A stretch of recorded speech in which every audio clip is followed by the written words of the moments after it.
Bismillahirrahmanirrahim. Assalamualaikum warahmatullahi wabarakatuh. Ini soal kita dalam perjalanan, ya nggak usah jauh-jauh lah, kita katakan ke Bogor aja. Bogor itu jaraknya sekitar lebih kurang kan 40 apa 60 kilo. Nah, kita ini di Bogor itu sholat zuhur, berharap sampai di Jakarta itu asar dapat gitu. Ternyata di jalan perjalanan itu macet. Itu boro-boro asar, maghrib aja nggak dapat. Ah, udah masuk waktu isya. Nah, itu bagaimana? Itu tuh kalau asar mungkin bisa ditarik ya. Maghribnya itu bagaimana? Asar, maghrib. Mohon pencerahannya Habib. Makasih. Assalamualaikum warahmatullahi wabarakatuh. Waalaikumsalam warahmatullahi wabarakatuh. Jadi kalau seandainya kita ini dalam perjalanan hadirin tidak memungkinkan untuk bisa sholat pada waktunya, tidak mungkin bisa sholat pada waktunya. Mungkin kita udah memperkirakan insyaallah nyampe rumah jam 5 sore lah, nyampe rumah bisa ngejar asar. Cuman subhanallah macet, keluar tol nggak bisa, sehingga nggak memungkinkan. Maka paling tidak pasang niat dalam hati kita, pasang niat untuk melaksanakan sholat nanti begitu sampai. Jadi qadhaan. Jadi yang dilarang menunda sholat sampai keluar waktunya hadirin adalah kalau seandainya menunda sholat tanpa uzur.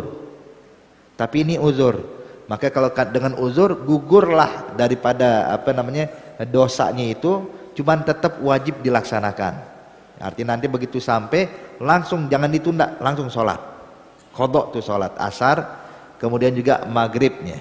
Nah makanya di situ hadirin, jadi ini pelajaran. Kadang kita kalau naik kereta, kalau pakai mobil mungkin masih ada kesempatan ada rest area, tapi kalau kereta tidak ada rest area, jalan terus, mau turun di stasiun ini ditinggal kereta, jadi nggak memungkinkan. Maka yang kayak begini tadi, pasang niat dalam hati kita, begitu sampai saya mau qadha nih sholat. Nah, dengan cara kayak gitu itu bisa menggugurkan dosa. Nah, sebab kalau nggak pasang niat kayak gitu hukumnya menunda sholat sampai keluar waktunya. Makanya paling nggak pasang niat, pasang niat. Adapun tadi asar sama maghrib bisa dijama nggak? Asar sama maghrib nggak bisa dijama. Jadi hukumnya nanti hukum qadhaan. Hukum qadha. Ini sama juga halnya hadirin kalau berangkat di jam 11. Jam 11 masuk di naik kereta jam 11 siang. Maka dia perkirakan bahwasanya nanti nyampe itu jam 2. Jam 2 dia bakal sampai di tujuan. Subhanallah macet, atau subhanallah ada kendala, tidak sempat dia jam 2 masih di kendaraan, jam 3 masih di kendaraan sampai asar. Akhirnya sholat zuhurnya ada di waktu asar, sedangkan dia nggak niat jamak, dia tidak niat jamak karena hal tertentu terhambat. Maka gimana? Ya paling nggak pasang niat untuk jamak. Pasang niat untuk jamak. Ini biasa kalau kita pulang nih Pak, jam contoh yang gampang maghrib deh ya. Maghrib waktunya singkat sebabnya. Jadi waktu kita pulang dari Bogor, jam 5 sore berangkat ke Jakarta. Jam 5 sore berangkat ke Jakarta. Pikiran kita ya Allah, perjalanan dari Bogor Jakarta paling sejam. Paling 1 jam sampai, jam 6 nyampe rumah sholat maghrib. Subhanallah di tengah jalan macet total, sehingga nyampe rumah kita jam 7:30 malam. Sholat maghribnya gimana nih? Sekarang kalau kita di dalam perjalanan Bapak tahu kita bakal kelewatan waktu maghrib, langsung niatkan jamak. Beb kan jaraknya pendek, iya jaraknya memang nggak nyampe 80 kilo, cuman ada pendapat sebagian ulama walaupun jarak nggak nyampe 80 kilo jamak boleh, qashar enggak. Kalau qashar meringkas sholat syaratnya harus lebih dari 80 kilo hadirin, itu sepakat ulama. Tapi kalau jamak ada pendapat ulama boleh jamak walaupun jaraknya nggak nyampe 80 kilo, maka kita ikuti pendapat ulama ini.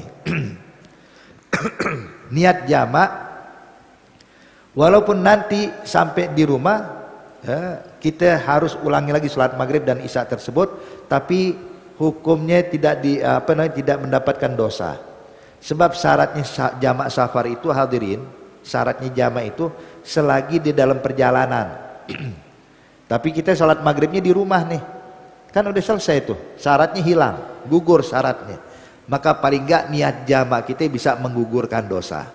Ya, niat jamaknya kita untuk menggugurkan dosa, tapi nanti begitu sampai rumah hukumnya sholat qadhaan. Hukumnya jadi sholat qadha, bukan jamak. Jamak itu masih dalam perjalanan. Tapi sekarang kita nyampe rumah, bukan jamak lagi. Maka hukumnya qadhaan. Jadi niat jamak tadi untuk apa? Niat jamak tadi untuk menggugurkan dosa aja. Ya.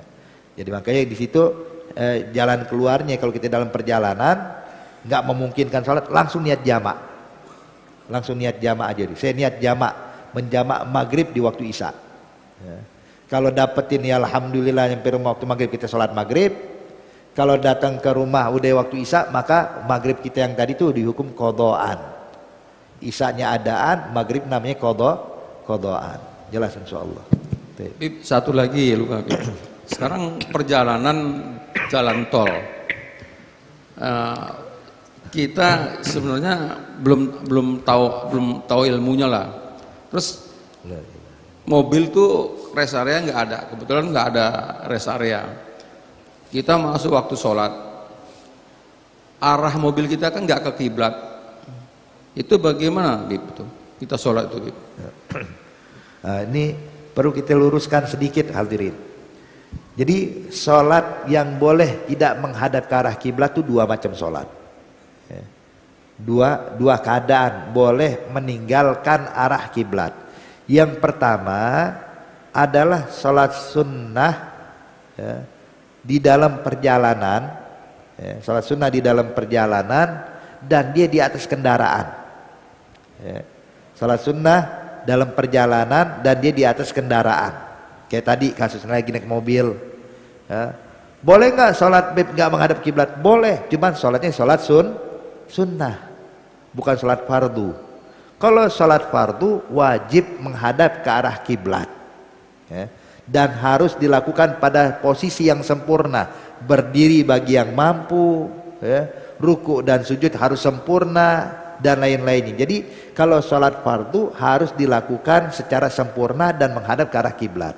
Tapi kalau sholat sunnah boleh, ya, ketika dalam perjalanan di atas kendaraan boleh bapak lakukan.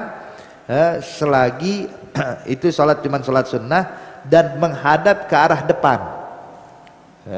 Ini kalau kita mau ibaratkan hadirin, kalau ini mobil, ini supir di sini, maka orang yang duduk madhabnya ke depan sana boleh pak sholat sunnah.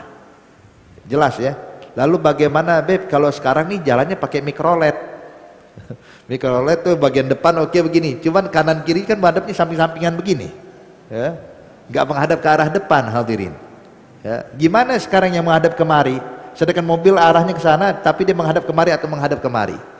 Maka dinyatakan bagi kata ulama, dua orang ini nih dinyatakan selagi tidak menghadap ke arah depan atau tidak menghadap ke arah kiblat, maka sholatnya tidak sah.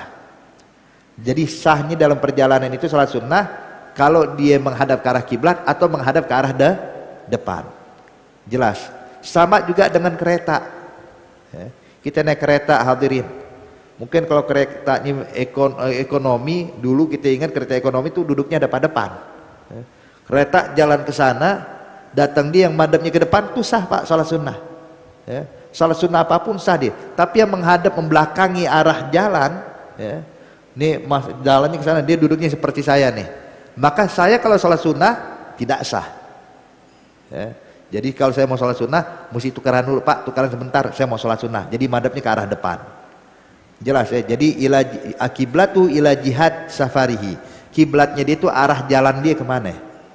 Jadi jelas insya Allah. Jadi kalau sholat fardu harus dilakukan pada posisi berdiri, yang dibolehkan cuma sholat sunnah. Yang kedua boleh meninggalkan arah kiblat ya sholat syiddatul khauf pada saat perang, melawan musuh, waktu dua lawan musuh itu boleh walaupun tidak menghadap ke arah kiblat.